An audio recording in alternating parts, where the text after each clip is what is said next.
আজকে শুরুটা রেয়াজি খাসির মাংসের সঙ্গে হলেও তোমাদের কাছে ক্ষমা চেয়ে নিচ্ছি। কারণ আজকে ক্যামেরাম্যান অনেকবার পরিবর্তন হওয়াতে অনেক কিছু মিস হয়ে গেছে। বাট আমি মুখে অবশ্যই তোমাদের সঙ্গে বলে দেব। তো আশা করি তোমাদের সুবিধা হবে। সবার ১ম এ আগের দিন রাতে মাংসটা ম্যারিনেট করে নিলাম। আদা, রসুন, কাঁচা লঙ্কা বাটা, হলুদ গুঁড়ো আর সর্ষের তেল দিয়ে। তার পরের দিন আমরা এখানে ফোড়ন দিয়েছি সর্ষের তেলে। গোটা গরম মসলা, তেজপাতা, শুকনো লঙ্কা আর পেঁয়াজটা খুব ভালোভাবে তার মধ্যে ভেজে নিতে হবে। আগে থেকে দুটো মসলা করে রাখতে হবে। একটা আদা, রসুন, কাঁচা লঙ্কা বাটা। আরেক জায়গায় হলো জিরে, ধনে আর শুকনো লঙ্কা আর হলুদ গুঁড়ো দিয়ে ভালোভাবে ভিজিয়ে রাখা হয়েছে যাতে মসলাটা ভালোভাবে ফুলে যায়। এবার মসলাটা পেঁয়াজের মধ্যে দিয়ে খুব ভালোভাবে কষিয়ে নিতে হবে। কষানো হয়ে গেলে এখানে মাংসটা দিয়ে দিচ্ছি। মাংসটা দিয়ে কিছুক্ষণ কষানোর পরে প্রায় মাঝ বরাবর এসে আমরা এখানটায় অ্যাড করেছি পেঁপে, যেটা আমরা ক্লিপ নিতে ভুলে গেছি, এবং রসুনটাও এখানে অ্যাড করেছি। এবার দিয়ে দেবো এটা প্রেশার কুকারে। এটা কিন্তু খুব ভালোভাবে কষানো হয়ে গেছে। এবার কড়াইটা ধুয়ে খুব সুন্দরভাবে গরম জল এখানে অ্যাড করেছি।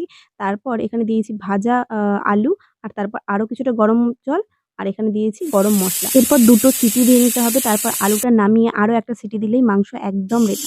আজকের এই রান্নাটা পুরোটাই দাদা করেছে। তো তোমরা জানিও দেখে যে কেমন হয়েছে। আর বাড়িতে কিন্তু অবশ্যই এইভাবে একবার ট্রাই করো। আশা করি খুব ভালো লাগবে। চলো দাদার রিভিউ নিয়ে নেওয়া কি যাক। বলো কেমন হয়েছে? আমি করিনি, তুমি করেছো।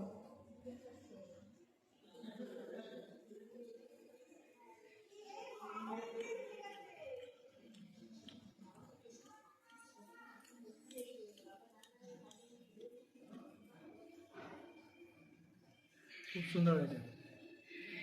তাহলে আপনারা অবশ্যই একবার ট্রাই করবেন। আপনারাও ট্রাই করতে পারুন। এর সঙ্গে বাসন্তী পোলাওয়ের সঙ্গে মটন কষা অসাধারণ লাগবে খেতে।